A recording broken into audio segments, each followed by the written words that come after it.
Hey Beyond the Gates fans, it's Radhika from Radhika Storyline, and we're going to talk about Beyond the Gates spoilers for the week of August 3rd through the 7th. But first, please hit subscribe if you're not already following us. So this week on Beyond the Gates, the big looming disaster is Bill, Haley, and that poison plot that just keeps getting darker and darker. And I mean, Haley is really out here acting like a grieving widow in training before the man is even gone. On Monday, Bill confides in an unlikely ally, which could honestly be almost anybody, because Bill has spent so much time burning bridges that the list of people who truly want to help him is very short. Vernon is one possibility, since they had that heartfelt talk not too long ago, and Anita is another, because she's been in Bill's orbit lately even if she absolutely does not want him back in the family. Andre would be the wild card pick, because those two usually can't stand each other, so if Bill opens up to him, that would be a real curveball. And then we've got Kat getting crafty and spying on Randy, which could turn out to be huge because Randy keeps meeting with Haley. Of course, everybody thinks they know what's going on there, and naturally they're getting it wrong in the messiest possible way. Haley surprises Bill's daughters early in the week, and Naomi opens the door with that speak of the devil energy, which honestly tells you everything about how welcome Haley is in that house.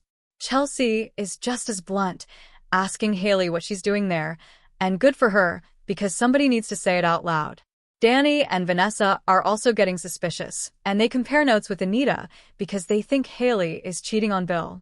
Which, to be fair, is not exactly a wild assumption when she keeps sneaking around with Randy.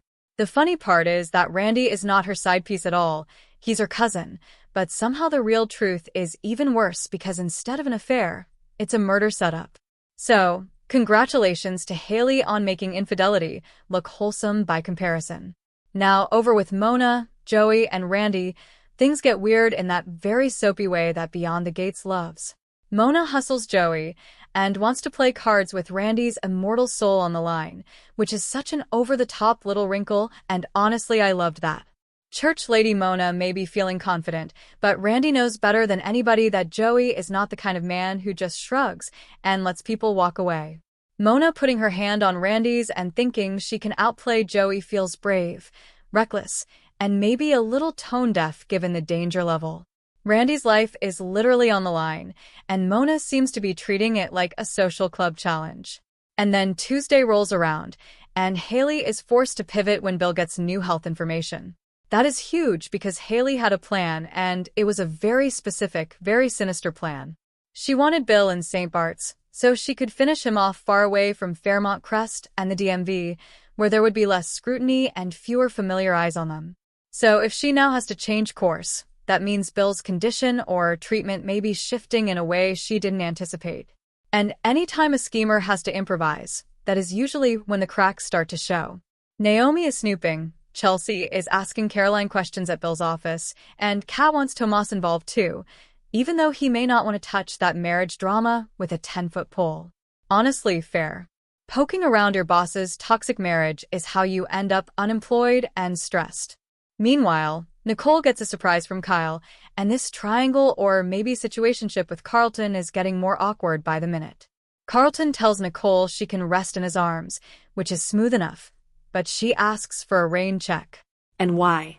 Because Kyle is basically living at her place right now, and Carlton has to stand there and swallow it while watching Nicole leave cuddled up with Kyle by the elevator.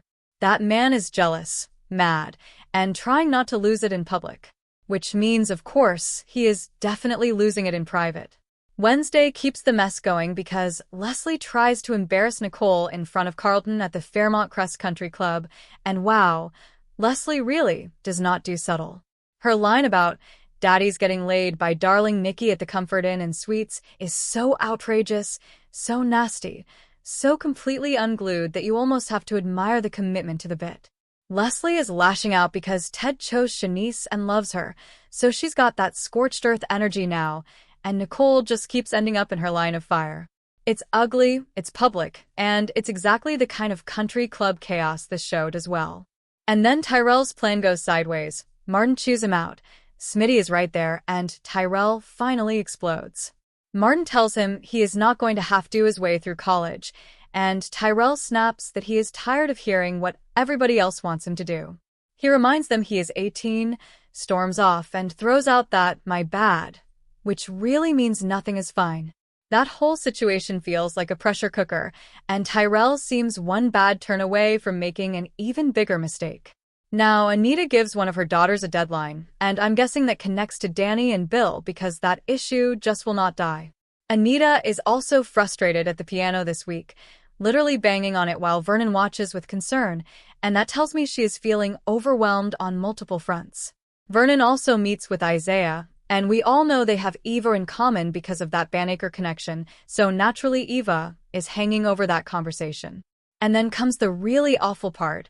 Isaiah's girlfriend Eva gets terrible news, and it may be about her liver transplant. If her body is rejecting it, that is a nightmare.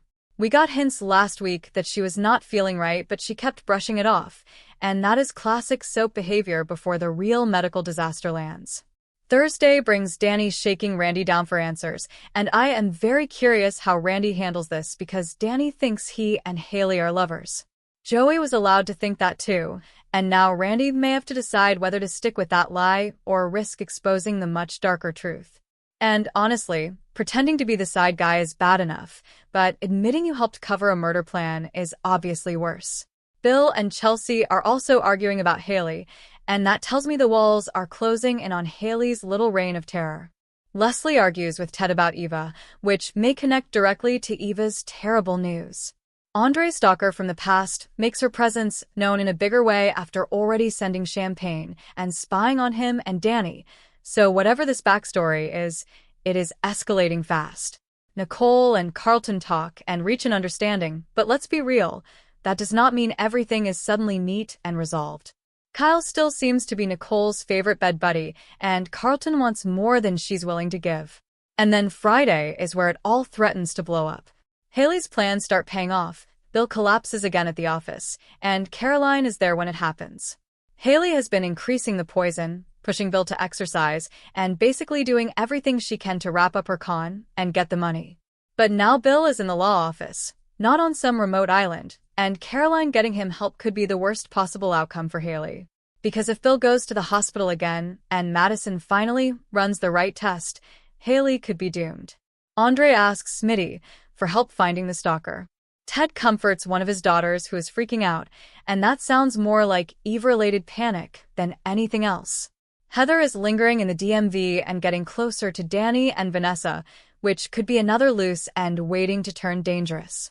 And Nicole wants to change things up with Kyle, leaving him stunned, which could mean she's finally ready to pick a lane.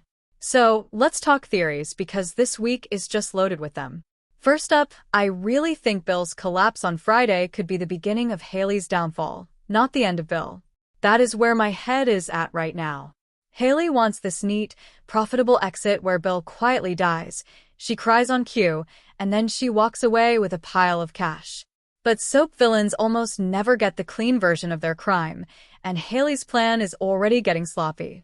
She wanted street barts, she wanted privacy, she wanted less scrutiny, and instead Bill may go down at the office in front of Caroline, where there are witnesses, records, and probably a faster emergency response.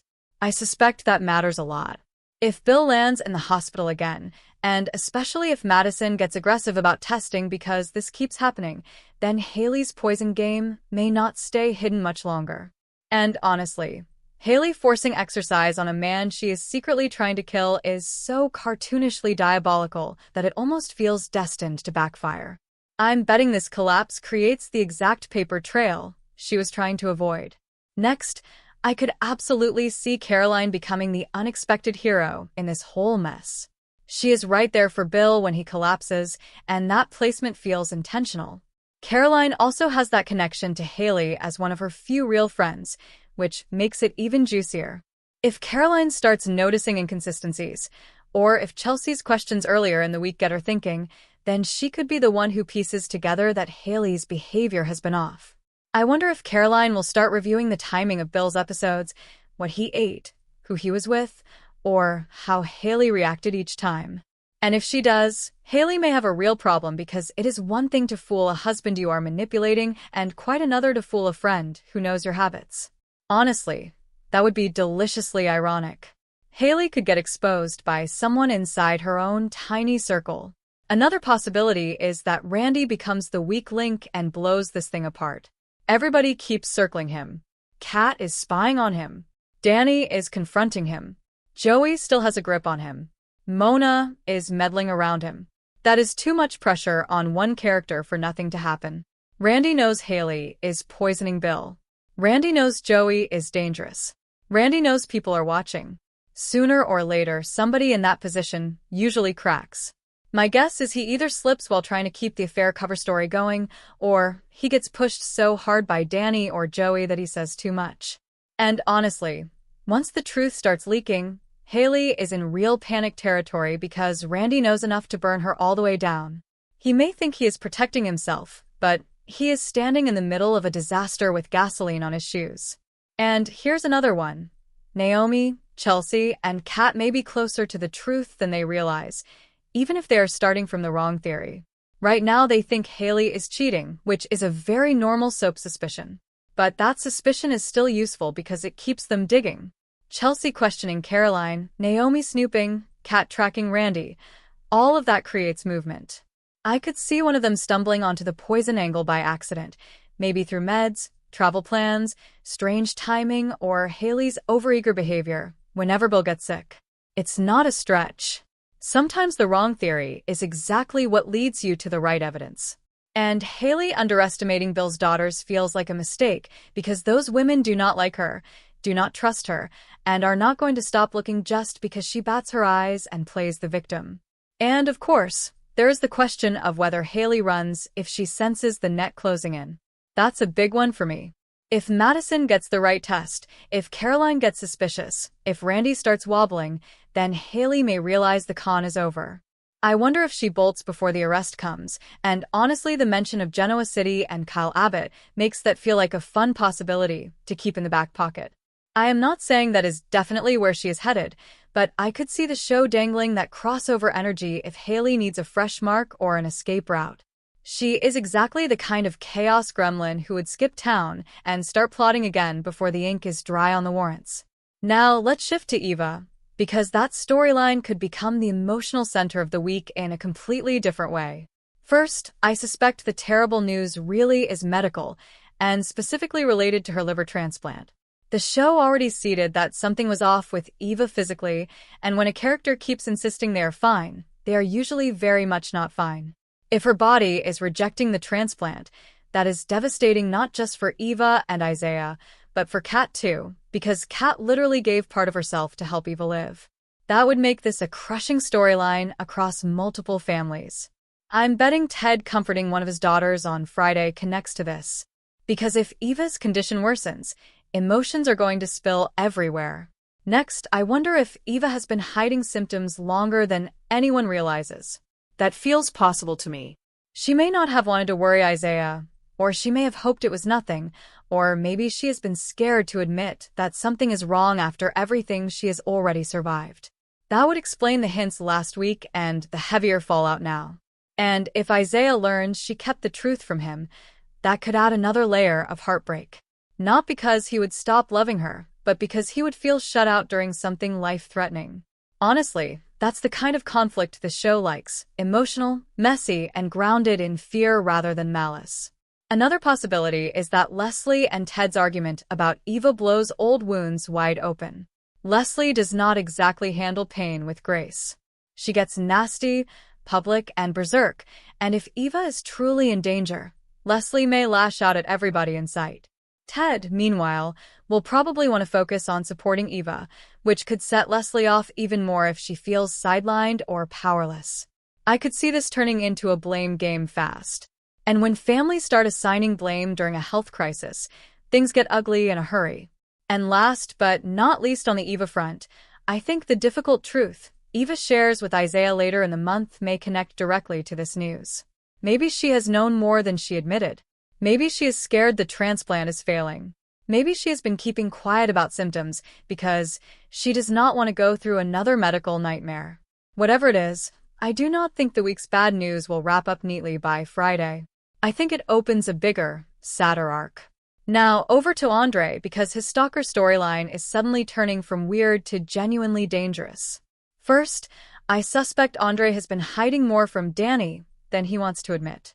You do not get champagne from a mystery woman and then have that same person spying on you unless there's history there, and probably messy history at that. Andre asking Smitty for help on Friday tells me he is rattled. Not irritated, not mildly concerned, rattled. That means this woman from his past knows how to get under his skin, and probably knows something he doesn't want out. Next, I could see the stalker luring Andre into a trap later in the month exactly because she understands him. The spoilers even hint that he gets lured out eventually, which is never a good sign.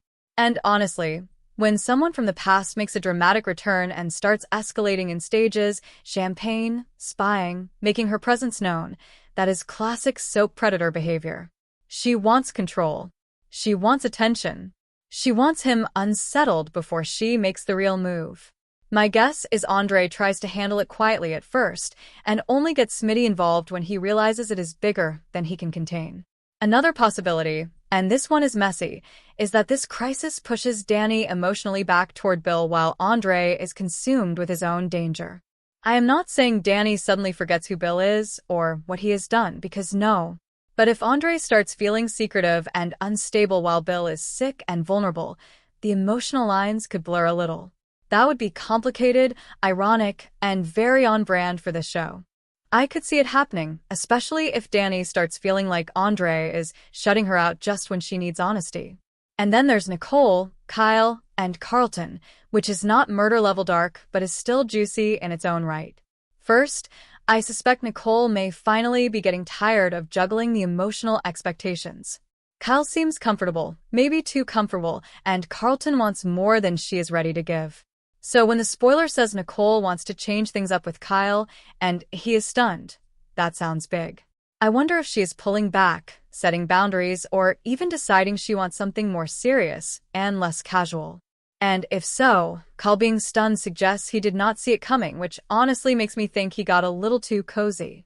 Next, I could see Carlton and Nicole's understanding being temporary at best.